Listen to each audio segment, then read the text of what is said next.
So, kung yung mga kababayan namin magkasakit o kailangan ng heart operation, wala na pong problema. Tatawag lang sila sa opisina, babayaran namin. Kahit sabihin natin 1,000,000 yung babayaran namin yun. Kasi meron namang pondo na nakalaan. Yun talaga yung objective natin na hindi maghirap yung tao. Kasi mahirap na nga, kasi mahirap yung yung kalagayan nila dahil hindi consistent yung income, lalo na silang maghihirap kung wala silang pupuntahan sa time na magkasakit sila. So, yun po. Okay. So, yung main advocacy natin is yung human development. No, kasi ako naniwala na kailangan yung tao mapaangat natin ang kabuhayan ng tao.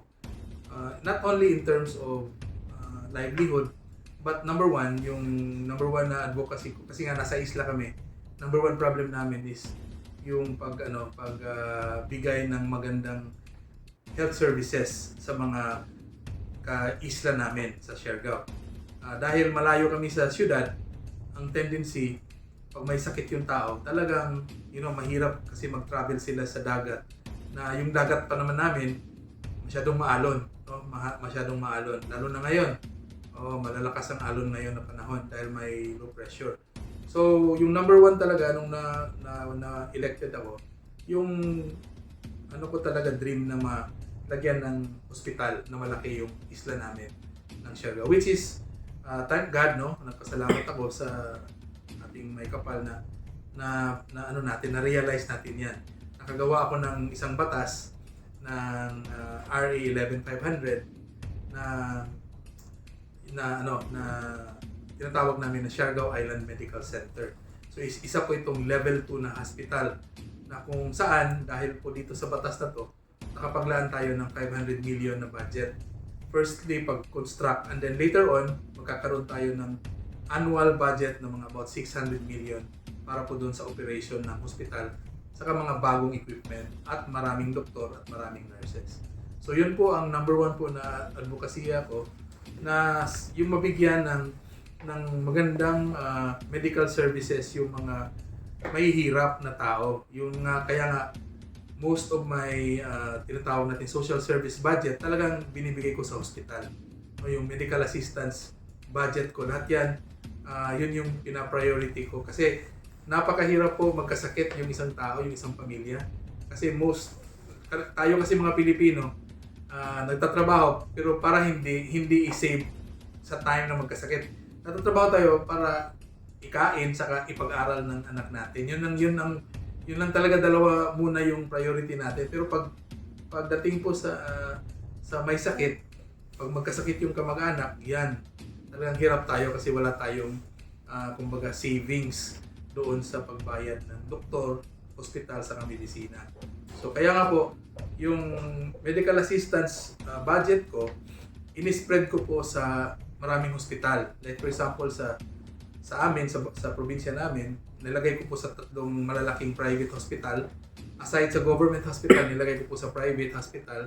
Meron po tayo sa Butuan, 2. Meron po tayo sa Davao, yung Southern Island Philippine Medical Center, SPMC. Dito po sa Manila, lahat po ng specialty hospital, lung center, heart center, children's hospital, East Medical Avenue, meron po tayong budget na nakalagay sa PGH. So, kung yung mga kababayan namin magkasakit o kailangan ng heart operation, wala na pong problema. Tatawag lang sila sa opisina, babayaran namin. Kahit sabihin natin 1,000,000 yung babayaran namin yun. Kasi meron namang pondo na nakalaan. Yun talaga yung objective natin na hindi maghirap yung tao. Kasi mahirap na nga, kasi mahirap yung yung kalagayan nila dahil hindi consistent yung income, lalo na silang maghihirap kung wala silang pupuntahan sa time na magkasakit sila. So yun po. And then second na advocacy on human development is yung pagbibigay ng opportunity sa mga kabataan natin, especially yung mga may talent. Yun yung natin, na bigyan natin sila ng oportunidad na makapakita ng talent nila, and gamitin nila yung talent para umasenso yung mga pamilya nila. So kaya nga meron akong isang program tinatawag namin na Pahugjaw, which is a talent search na every year talaga ginagawa namin. So lahat ng gustong magpakita ng talent, yun ang pinapalabas namin. Tapos susuportahan namin sila kung gusto nilang mag-audition dito sa Manila, sa ABS, sa GMA, kung saan-saan. Kaya nga, meron na kaming isang artista na galing talaga sa Siargao, si Angie Salvacion, na ngayon nasa ABS-CBN. Talagang galing po siya sa programa namin na Pahugjaw. So, yun po yung Tapos sa sports, meron din kaming sports program doon sa mga mahilig sa sports na yun din. In the same way, yun din yung namin, advocacy na ma-develop yung mga tao, matulungan. And then lastly, yung educational program kung saan yung budget din natin, social service budget, nilaan din natin for educational assistance doon sa mga nag-aaral. Wala po tayong pili kahit nga sabihin na yung matatalino, hindi na namin ginagawa yung ganoon kasi marami naman pong hindi masyadong matalino pero pursigido mag-aral. So yun po sinusuportahan natin, basta pursigido mag-aral na hindi na namin tinitingnan yung halimbawa yung magpapa-exam pa para makakuha ng scholarship or assistance, hindi na, wala na yun.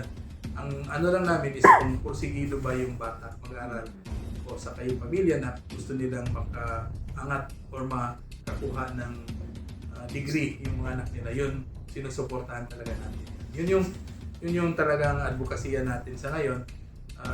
Kasi nga yung iba naman yung mga infrastructure andyan naman siya palagi, pero ito talagang development ng mga tao, yun yung number one natin na gagawin. Sir,